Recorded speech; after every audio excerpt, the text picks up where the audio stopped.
ನಮಸ್ಕಾರ ಸ್ನೇಹಿತರೆ. ಭಾರತ ಮತ್ತು ಸೌತ್ ಆಫ್ರಿಕಾ ನಡುವಿನ ಎರಡನೇ ಟಿ20 ಪಂದ್ಯದಲ್ಲಿ ಸೌತ್ ಆಫ್ರಿಕಾ ತಂಡ ಈ ಪಂದ್ಯವನ್ನು ಭರ್ಜರಿಯಾಗಿ ಗೆಲ್ಲುವ ಮೂಲಕ 5 ಪಂದ್ಯಗಳ ಟಿ20 ಸರಣಿಯಲ್ಲಿ 1-1 ಅಂತರದಿಂದ ಸರಣಿಯಲ್ಲಿ ಸಮಬಲ ಸಾಧಿಸುವಲ್ಲಿ ಯಶಸ್ವಿಯಾಗಿದೆ. ಹೌದು ಸ್ನೇಹಿತರೆ, ಈ ಪಂದ್ಯದಲ್ಲಿ ನಿರೀಕ್ಷೆಗೂ ಮೀರಿ ಸ್ಫೋಟಕ ಬ್ಯಾಟಿಂಗ್ ನಡೆಸಿರುವ ಕ್ವಿಂಟನ್ ಡಿಕಾಕ್ ಅವರು ಸೌತ್ ಆಫ್ರಿಕಾ ಗೆಲುವಿನಲ್ಲಿ ಪ್ರಮುಖ ಪಾತ್ರವನ್ನು ವಹಿಸಿದ್ದಾರೆ. ಆದರೆ ಹಾರ್ದಿಕ್ ಪಾಂಡ್ಯ ಮತ್ತೆ ಅಕ್ಷರ್ ಪಟೇಲ್ ಅವರು ತುಂಬಾ ನಿಧಾನಗತಿಯಲ್ಲಿ ಬ್ಯಾಟಿಂಗ್ ನಡೆಸುವ ಮೂಲಕ ಭಾರತದ ಸೋಲಿಗೆ ಪ್ರಮುಖ ಕಾರಣರಾಗಿದ್ದಾರೆ. ಸ್ನೇಹಿತರೆ, ಅದಕ್ಕೂ ಮುನ್ನ ನೀವು ಕೂಡ ಟೀಮ್ ಇಂಡಿಯಾದ ಅಭಿಮಾನಿಯಾಗಿದ್ದರೆ ಈ ವಿಡಿಯೋಗೆ ಒಂದು ಲೈಕ್ ಮಾಡಿ, ಮತ್ತೆ ನಿಮ್ಮ ಪ್ರಕಾರ ಭಾರತದ ಸೋಲಿಗೆ ಪ್ರಮುಖ ಕಾರಣವನ್ನು ನಮಗೆ ತಪ್ಪದೇ ಕಮೆಂಟ್ ಮೂಲಕ ತಿಳಿಸಿ. ಸ್ನೇಹಿತರೆ, ಭಾರತ ಮತ್ತು ಸೌತ್ ಆಫ್ರಿಕಾ ನಡುವಿನ ಎರಡನೇ ಟಿ20 ಪಂದ್ಯ ಇಂದು ಮೊಹಾಲಿಯಲ್ಲಿ ನಡೆದಿತ್ತು. ಈ ಮಹತ್ವದ ಪಂದ್ಯದಲ್ಲಿ ಟಾಸ್ ಗೆದ್ದಂತಹ ಟೀಂ ಇಂಡಿಯಾ ನಾಯಕ ಸೂರ್ಯಕುಮಾರ್ ಯಾದವ್ ಅವರು ಮೊದಲು ಬ್ಯಾಟಿಂಗ್ ಮಾಡುವ ಅವಕಾಶವನ್ನು ಸೌತ್ ಆಫ್ರಿಕಾ ತಂಡಕ್ಕೆ ನೀಡಿದರು. ಆದರೆ ಟಾಸ್ ಸೋತರೂ ಕೂಡ ಮೊದಲು ಬ್ಯಾಟಿಂಗ್ ಇಳಿದಿದ್ದ ಸೌತ್ ಆಫ್ರಿಕಾ ತಂಡಕ್ಕೆ ಆರಂಭಿಕ ಆಟಗಾರ ಕ್ವಿಂಟನ್ ಡಿಕಾಕ್ ಅವರು ನಿರೀಕ್ಷೆಗೂ ಮೀರಿ ಸ್ಫೋಟಕ ಬ್ಯಾಟಿಂಗ್ ನಡೆಸುವ ಮೂಲಕ ಭಾರತೀಯ ಬೌಲಿಂಗ್ ದಾಳಿಯನ್ನು ಅಕ್ಷರಶಃ ಧೂಳಿಪಟ ಮಾಡಿದರು. ಕೇವಲ 46 ಎಸೆತಗಳಲ್ಲಿ 7 ಸಿಕ್ಸರ್ ಮತ್ತೆ 5 ಬೌಂಡ್ರಿಗಳ ನೆರವಿನಿಂದ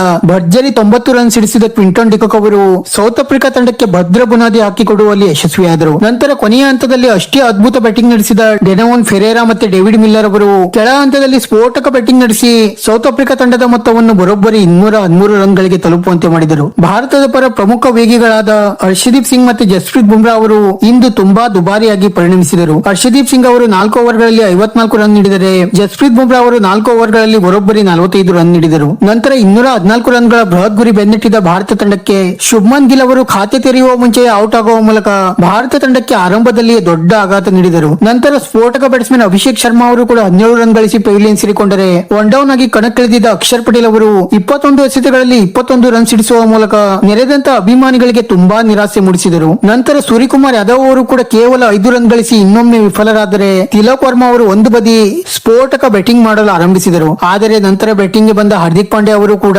23 ಎಸೆತಗಳಲ್ಲಿ 20 ರನ್ ಗಳಿಸುವ ಮೂಲಕ ಭಾರತದ ಸೋಲಿಗೆ ಪ್ರಮುಖ ಕಾರಣರಾದರು. ನಂತರ ಜಿತೇಶ್ ಶರ್ಮಾ ಅವರು ಸ್ವಲ್ಪ ಮಟ್ಟಿಗೆ ಹೋರಾಡಿದರೂ ಕೂಡ ಟೀಂ ಇಂಡಿಯಾಗೆ ಈ ಪಂದ್ಯದಲ್ಲಿ ಗೆಲ್ಲಲು ಸಾಧ್ಯವಾಗಲಿಲ್ಲ. ಸದ್ಯ ಸೌತ್ ಆಫ್ರಿಕಾ ತಂಡ ಈ ಪಂದ್ಯವನ್ನು ಗೆಲ್ಲುವ ಮೂಲಕ 5 ಪಂದ್ಯಗಳ ಟಿ20 ಸರಣಿಯಲ್ಲಿ 1-1 ಅಂತರದಿಂದ ಸರಣಿಯಲ್ಲಿ ಸಮಬಲ ಸಾಧಿಸಲು ಯಶಸ್ವಿಯಾಗಿದೆ. ವಿಡಿಯೋ ಇಷ್ಟ ಆಗಿದ್ದರೆ ಲೈಕ್ ಮಾಡಿ ಮತ್ತೆ ಚಾನೆಲ್ ಅನ್ನು ಸಬ್ಸ್ಕ್ರೈಬ್ ಮಾಡಲು ಮರೆಯಬೇಡಿ.